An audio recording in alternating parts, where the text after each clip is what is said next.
Hi hello నమస్తే అండి. ఈరోజు వీడియోలో తెలంగాణ స్పెషల్ అలసంద గారెలు ఏ విధంగా చేయాలో చూపించబోతున్నానండి. చాలా ఈజీగా మనమైతే చేసేసుకోవచ్చు. వీటిని చికెన్ కర్రీతో కానీ మటన్ కర్రీతో కానీ లేదంటే ఉల్లిగడ్డ కారంతో కానీ తినొచ్చండి. ఎందులోకి తిన్నా చాలా టేస్టీగా ఉంటుంది. ఏ కర్రీస్ లేకుండా ఉట్టి అయినా తినొచ్చండి, అంత టేస్టీగా ఉంటాయి. ఇప్పుడు వీటి ప్రిపరేషన్ కోసం ఒక గిన్నె తీసుకొని అందులో 2 గ్లాసుల అలసంద పప్పు తీసుకున్నాను. వీటినే బొబ్బర పప్పు అని కూడా అంటారండి. ఇది మనకి కిరాణా షాపులలో అవైలబుల్ ఉంటుంది. వీటిలో ఇప్పుడు వాటర్ వేసి పప్పును ఒకసారి బాగా వాష్ చేసుకోండి నీట్గా. 2-3 సార్లు వాష్ చేసుకొని తర్వాత ఆ వాటర్ తీసేసి మళ్ళీ ఫ్రెష్ వాటర్ పోసుకొని పప్పును 6 నుండి 8 గంటల పాటు నానబెట్టుకోండి.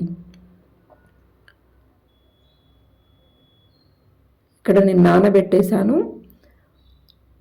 6 అవర్స్ నానిన తర్వాత కనుక చూసినట్లయితే పప్పు అనేది ఈ విధంగా మంచిగా నానుంటుంది ఫ్రెండ్స్.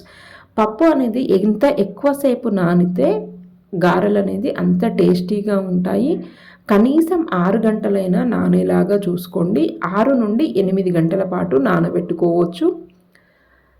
ఈ పప్పు మొత్తం కూడా ఇక్కడ ఒక స్టెయినర్ తీసుకొని వాటర్ మొత్తం కూడా వడగట్టుకొని మళ్ళీ ఫ్రెష్ వాటర్ పోసుకొని పప్పు మొత్తం కూడా నీట్గా వాష్ చేసుకోండి.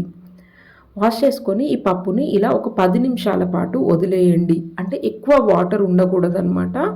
వాటర్ లేకుండా కొంచెం పోయేంత వరకు వదిలేయండి. ఈలోపు మనం దీని ప్రిపరేషన్కి కావాల్సినవి చూసేద్దాం. ఒక 7-8 పచ్చిమిరపకాయలు, అలాగే 2 మీడియం సైజ్ ఎల్లుల్లిగడ్డలు తీసుకొని ఈ విధంగా పొట్టు తీసేసి పెట్టుకున్నానండి. అలాగే కొంచెం కొత్తిమీర కూడా తీసుకున్నాను. ఇక్కడ నేను వీటికి కాంబినేషన్గా చికెన్ కర్రీ చేస్తున్నాను కాబట్టి కారం అయితే కొంచెం తక్కువ వేసానండి. ఇప్పుడు ఒక మిక్సీ జార్ తీసుకొని అందులో మనం నానబెట్టి పక్కన పెట్టుకున్న అలసంద పప్పును, అలాగే కొన్ని పచ్చిమిరపకాయలు, కొంచెం కొత్తిమీర, ఒక పావు టేబుల్ స్పూన్ జీలకర్ర, ఒక పావు టేబుల్ స్పూన్ ఉప్పు, అలాగే ఒక 4-5 వెల్లుల్లి రెబ్బలు వేసుకొని మంచిగా మిక్సీ పట్టి తెచ్చుకోండి.